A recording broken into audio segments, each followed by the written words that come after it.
Hi friends, welcome back to our channel Kriti Chinnu vlogs. అవేంటని చూస్తున్నారా? Dry mutton అండి. ఉగాది పండగకైతే మా వాళ్ళు మేకను కోసారు.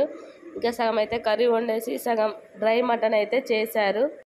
డ్రై మటన్ కర్రీ ఎలా వండాలో అనేది అయితే నేనైతే చూపిస్తున్నాను చూడండి. ముందుగా అయితే ఇంకా ఆ డ్రై మటన్ని చిన్న చిన్న ముక్కలుగా కట్ చేసుకొని కొద్దిసేపు అయితే నీళ్ళల్లో నానబెట్టుకోవాలి. కర్రీ కోసం అయితే ఇంకా ఆనియన్స్ అయితే కట్ చేసి పక్కన పెట్టుకున్నాను. చూడండి, ఇలా వాటర్లో అయితే వేసుకోవాలి.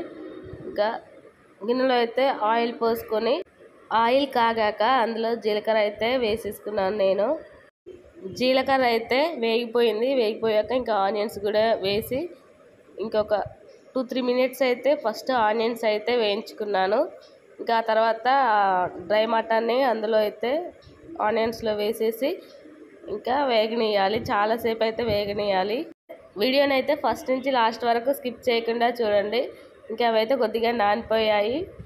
మీరు కూడా మటన్ ఇలా డ్రైగా చేసేసి కర్రీ వండుకునే వాళ్ళ ఉంటే కామెంట్ సెక్షన్లో కామెంట్ చేయండి. ఇంకా అలాగే మన ఛానల్ ఎవరైనా కొత్తగా చూస్తున్నట్లయితే ప్లీజ్ సబ్స్క్రైబ్ చేసుకోండి. వీడియోని అయితే లైక్ చేయండి, షేర్ చేయండి, కామెంట్ చేయండి.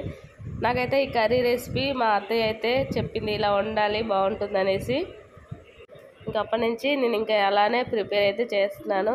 ఇంకా ఈసారి కొద్దిగా గోంగూర వేసి చేద్దాననేసి అయితే గోంగూర డ్రై మటన్ లాగా అయితే వండాను. కర్రీ అయితే చాలా బాగా వచ్చింది. ఇంకా ఆనియన్స్ ఆ డ్రై మటన్ వేగాక కొంచెం కరివేపాకు టమాటాలు అయితే వేసాను. వీడియో తీస్తూ ఆయిల్ అయితే కొంచెం ఎక్కువగా పడింది. ఇంకా కర్రీ వండాకైతే కొంచెం తీసి పడేసాను ఆయిల్. టమాటాలు వేయగానే కొంచెం సాల్ట్ కొంచెం పసుపు అయితే వేసాను. నా దగ్గర అల్లం వెల్లుల్లి పేస్ట్ లేదనమాట, ఇంకా అదైతే వేయలేదు. ఇంకా వేగిపోయాక ఒక స్పూన్ కారం అయితే వేసి కొంచెం వాటర్ యాడ్ చేసి ఒక 2 మినిట్స్ అలా ఉంచానమాట. చూడండి కర్రీ ఎంత కలర్ఫుల్గా కనిపిస్తుందో. ఇంకా డ్రై మటన్ని వట్టి తునుకలని కూడా అంటాము మేమైతే. 2-3 మినిట్స్ అయితే కారం వేసాక వేగనిచ్చాను. ఇంకా తర్వాత అయితే వాటర్ పోసేసుకొని మళ్ళీ కలుపుకున్నాను. కొద్దిసేపు అయితే ఉడికాక ఇంకా నేనైతే గోంగూర అయితే కడిగి వేసేసుకున్నాను కర్రీలో. ఈ తర్వాత అయితే కొంచెం గోంగూర అయితే యాడ్ చేశాను.